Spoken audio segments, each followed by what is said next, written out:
So Rachel knew she was going to cry, which is why it's a video. I know I'm going to cry, and I'm still doing it in person. Oh, there you go. Want an absence? Take an absence. Yeah. So, who here knows how emotional my dad Mike is? Let's show of hands. All right. Double that. Double it, and that's where I'm at. So, you guys are in for a treat. So, for those of you who don't know, am I standing in the right place? Okay, cool. I lived here for about 10 months at this house with the grandparents, interning for a job that I hold currently. It's a construction job. So, for 2 summers, I lived here with the grandparents. It was the 3 of us.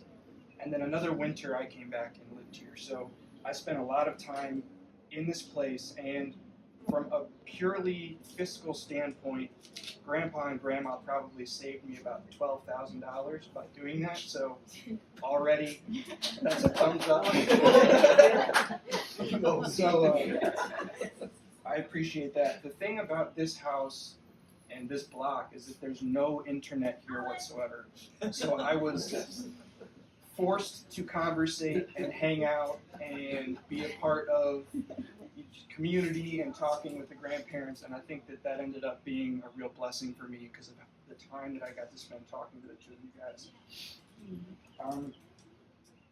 Yeah, so in short, to wrap up that introduction, it was a very special time for me here, and I remember it fondly. It was cool because I pictured myself walking around in the places that my dad did, Scott, Steve, and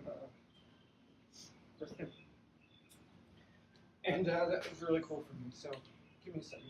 I told you.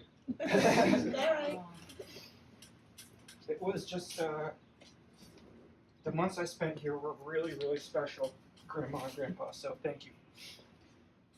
Only I want to talk about some memories here. There's only one time in the time that I spent here that I remember Grandpa being angry with me. And I etched the name Tom Hardy into his front door, or that door right there. And the whole door was basically ruined. And for a long time, college, right? Huh? Not while you were in No, college. this was when I was young. But the door was ruined, and the name Tom Hardy was written on the door for many years. And that's the only time I remember Grandpa getting mad at me or raising his voice at me. So. Another fun memory I have from the time I spent here was we went to the pool and I tried to teach Grandpa how to swim with no luck. But that was really fun for me. The willow tree in the back, which Rachel has a beautiful picture here, was always the source of a bunch of fun memories, and the girls may have wanted to make swings and stuff, but Caleb and I would pick them off and try to hit each other. So. That's the difference between the boys and the girls. I remember, and I'm very proud of this memory, Grandpa and I were bored and we played bags. Grandpa loves to play bags. And he's very proud of how good he is at bags. And many of you, my own family may not know this, but we sat out here for probably an hour and a half and played game after game of bags, me and Grandpa. And he did not beat me a single time. We played maybe 5 or 6 games, and he didn't beat me once. And he was frustrated about it. And I will always remember that and be proud that at the end you still haven't beaten me. So maybe we can do it again. Another memory that happened here: a girl that I dated for a long time broke up with me here, and.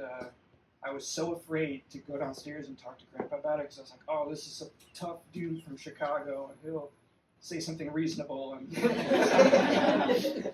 my point is that I have so many fantastic memories in this place, so I wanted to come up here and say something about it. Some other things I love about Grandpa. Whenever you leave the house, he'll tell you to be safe. Drive safe. Every time, without failure. I love his ability to fall asleep anywhere. I can't even fall asleep in my bed. So I love his zealous use of salt and butter. I love the sayings. and just the fact that he wants to talk to you and he's interested in you and your life, and I love that. And yeah, so those are some core memories. Grandma, of course, the food is fantastic. I've never had anyone cook better food. And what I loved about Grandma, she wanted to talk to me not only about work, but also about my spiritual life and what I was reading, and we'd pray together. I love those memories with you. Me and Miss Kitty did not get along. When I lived here, I would do puzzles, and she would walk on my puzzles, and I would yell at the cat, and I'd have to be careful about where Grandma was when me and the cat were fighting, because if I did anything mean to the cat, I would have heard about it. But I have lots of memories of looking around the corner to see if I could yell at Miss Kitty for being on my puzzle. You know, this place was a home to me, and while I'm not, you guys aren't my parents, you treated me like your kid, and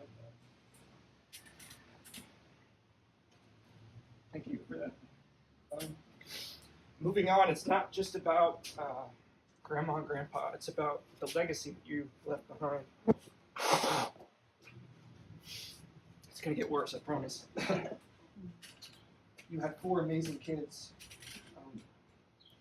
Scott, who I don't see all the time, but our engineering minds click right when we see each other. We can nerd out about machines and buildings and all that sort of stuff.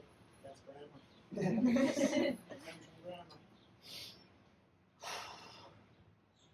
Aunt Kristen, who everyone knows here, is one of the most dedicated, passionate, caring, and hardworking people on the planet.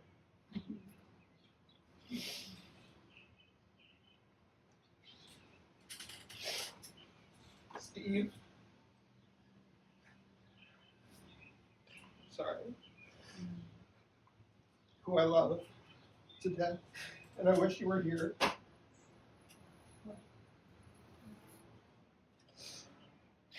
And of course my dad, who's my mentor and my role model.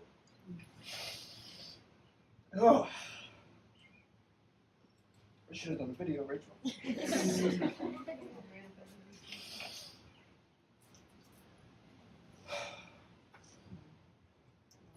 Your legacy has branched across the United States with your 4 kids and your grandchildren. And we've all come back here to this place where it all started to honor the both of you, because we love you so much. So, thank you.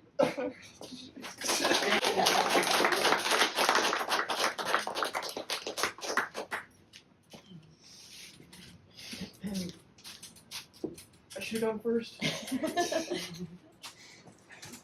You want to go? Yeah. Okay. Okay, give me a second. Yeah, I feel like we kind of need a break or something. I don't know. While Buzz get ready, I have another video to play. You guys are supposed to be happy, you're not supposed to cry.